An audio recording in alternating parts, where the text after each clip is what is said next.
So what areas are the best suburbs to buy in southeast Melbourne? My name's Tony Harrington. I'm from Your Property Investing. For over 20 years, I've been helping my clients buy long-term, good capital growth properties in major capital cities around Australia and giving them a turnkey solution to make property investing easy and simple. Okay, so when we're talking about the southeast suburbs of Melbourne, if you know those areas well and you want to find the best suburbs to buy in the southeast suburbs of Melbourne, then think about this. If you go from the CBD, move through St Kilda, okay, what happens is you go down Bayside Melbourne, really popular suburbs, always been good for home buyers, families, investors, a lot of private schools and a lot of wealth in those areas. So really, really good areas. So if you think about St Kilda, Elwood, Brighton, Sandringham, all the way down to Mordialloc, those suburbs have boomed past $1 million, $2 million suburbs. But the areas that we think would be good to buy in southeast Melbourne would be Aspendale, Seaford, Carrum, and even down into Frankston. Now, why are those areas so good? Why do we think those areas are some of the best suburbs to buy in southeast of Melbourne? Well, a couple of reasons. Number one, they're beside Port Phillip Bay, okay? So everybody loves to be around water. It makes sense, right?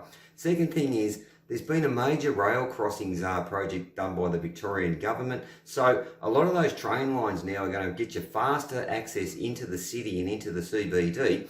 Therefore, transport's a really big kicker. The third thing down there is that you've also got easy access to the Eastlink Freeway, which means easy access down to the Mornington Peninsula. So again, you're going down more into the Bayside and where people like to enjoy some leisure. So when you think about those type of things, as the price point in those inner city suburbs like St Kilda, Elwood, Brighton, Mordialloc and those places, even down towards Aspendale now, you'll see the prices go up. So what happens with home buyers and investors is they move to the next suburb. Then when that price goes up, they move to the next suburb, okay?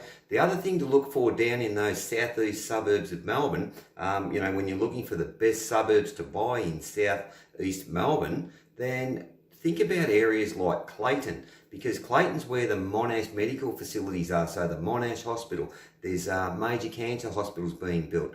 There are major universities being built over there. So some really big infrastructure that's happening that's going to make those suburbs really accelerate. Now, if you think about Clayton, not an area that a lot of people have got on the radar, but I can share you with this, that there is masses of infrastructure and jobs being created in that precinct. So it's health and it's education. Now, they're two of Melbourne's biggest dynamic growth industries, okay? Health and education. So if you want some, opportunities to look at in those particular areas, then start to study some of those suburbs, start to do some research in some of those suburbs, and I'm sure you'll find some gems and I'm sure you'll find some good buys.